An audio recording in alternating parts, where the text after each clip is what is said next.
When my grandmother passed away, I was left with a profound emptiness, a hollow space in my heart that felt as if it could never be filled. She'd been my one constant, the person who raised me after my parents left, both too caught up in their own lives to take care of a child. My grandmother stepped in, and together we made a home in her beautiful house on Willow Lane, a sprawling historic estate that was as warm as she was. She filled the house with love, laughter, and a deep, enduring resilience. And when she left it to me, her only granddaughter. I inherited the house on Willow Lane, along with a lifetime of her memories and her undying spirit. It felt like she was passing me a torch, entrusting me with everything she had built, with every story she had shared. In that house, I felt I still had her, that her love was stitched into every corner, every creak of the floorboards, every echo in the empty hallways.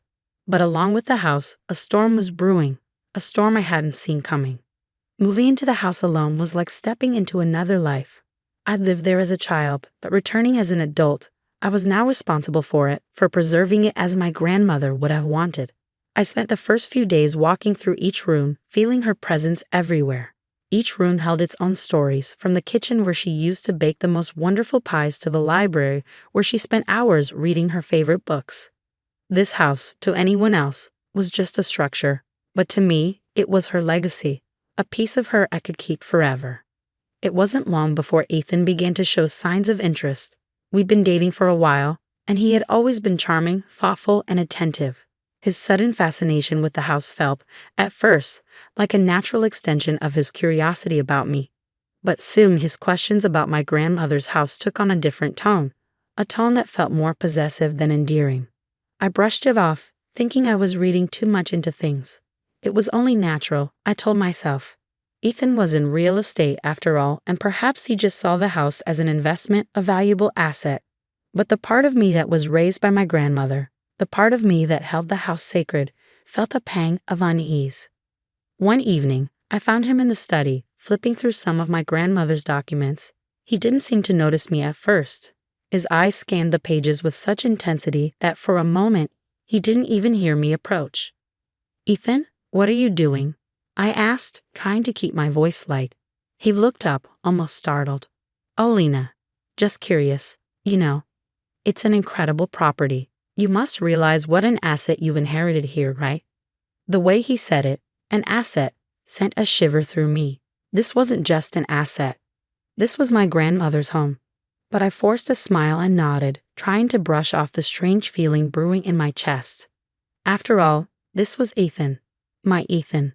The person who'd been there through so many ups and downs. I reminded myself that I was being paranoid. But that was just the beginning. As the weeks went on, Ethan began bringing his family around more often. I'd met them a few times, of course, during holidays or birthdays, but they'd never taken much interest in me before. Now, though, they were always there, always admiring the house, always lingering just a little too long. It was Helen, his mother, who made her intentions the clearest. "You've really inherited a gem, Lena," she said one evening as she gazed around the living room with barely concealed greed. Her voice dripped with thinly veiled envy, a hunger I couldn't ignore. She ran her hand over the mantel, examining the family photos I had placed there. My grandmother's legacy, her love for her home and family encapsulated in each frame. I felt a surge of protectiveness rise within me. "It's more than a house to me, Helen. It's everything my grandmother worked for. It's her memory, her life." Helen looked at me, her expression softening just a fraction, but her eyes held a glint of something darker.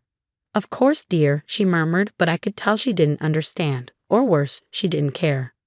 From then on, they came around almost every weekend, lingering longer each time. I'd find Helen snooping through the upstairs rooms, just admiring the craftsmanship, she'd say. Abby, Ethan's sister, would sit in the kitchen, eyeing the china that had belonged to my grandmother as if mentally cataloging each piece. It made my skin crawl. The invasion happened so abruptly that I barely had time to react. One afternoon, I returned from running errands to find Helen and Abby in the living room, flipping through a folder of paperwork. The sight of them sitting there, acting as if they owned the place, made me feel nauseous. Ethan stood by the doorway, a look of resignation on his face. He looked down when I met his eyes, and I knew immediately that something was terribly, terribly wrong.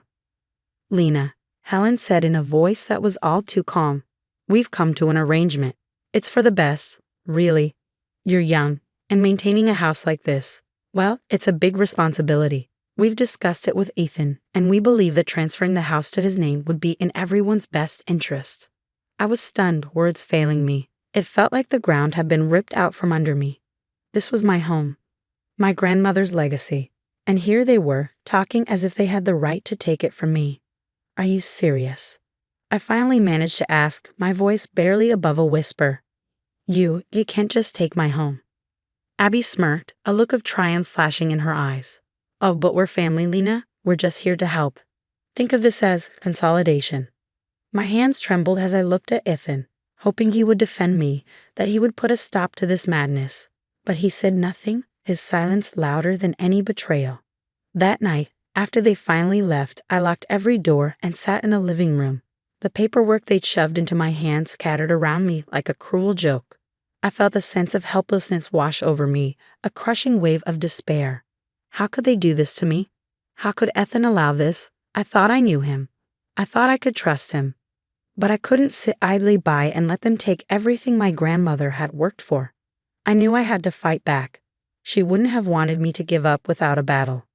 The next morning, I called a lawyer, Mr. Jacobs, an old family friend who had helped my grandmother with her estate. He listened patiently as I told him everything, his voice calm and reassuring when he finally spoke. Lena, don't worry. If you have the documentation of ownership, we can fight this. It's not as simple as they're making it out to be. Gather every piece of paperwork you have, wills, deeds, anything that proves the house is yours. His words ignited a small spark of hope in me. I spent days poring over every file, every letter, every scrap of paper that held even a hint of my grandmother's claim to this house. I found old property deeds, tax records, and most importantly, her will, explicitly stating that the house was to be mine. Every document I gathered felt like a shield, each page adding to my armor. The first court hearing was surreal. I sat across from Helen and Abby, their smug smiles taunting me as if they were certain they'd win. Ethan was there too, but he didn't even look at me. His face was a mask of indifference, his once warm eyes cold and distant. I presented my case, my hands shaking as I spoke about my grandmother's wishes, about how this house was her legacy, about how it was more than just a property, it was my home. The judge listened intently, and at the end of it all, I saw a flicker of understanding in his gaze. He granted me a temporary restraining order, barring them from the property. The relief was overwhelming, but I knew this was only the beginning. After the restraining order was issued, things quieted down for a short while. But Ethan's family wasn't done. They started showing up outside the house, lurking just beyond the property line, sometimes shouting insults or threats, their anger growing with each passing day. One evening, I heard a loud banging on the front door. I opened it cautiously, only to find Helen standing there, her face twisted in rage. You think you've won, Lena? She spat, her voice shaking with fury. You don't deserve that house. It should be ours. You're just a selfish, ungrateful child.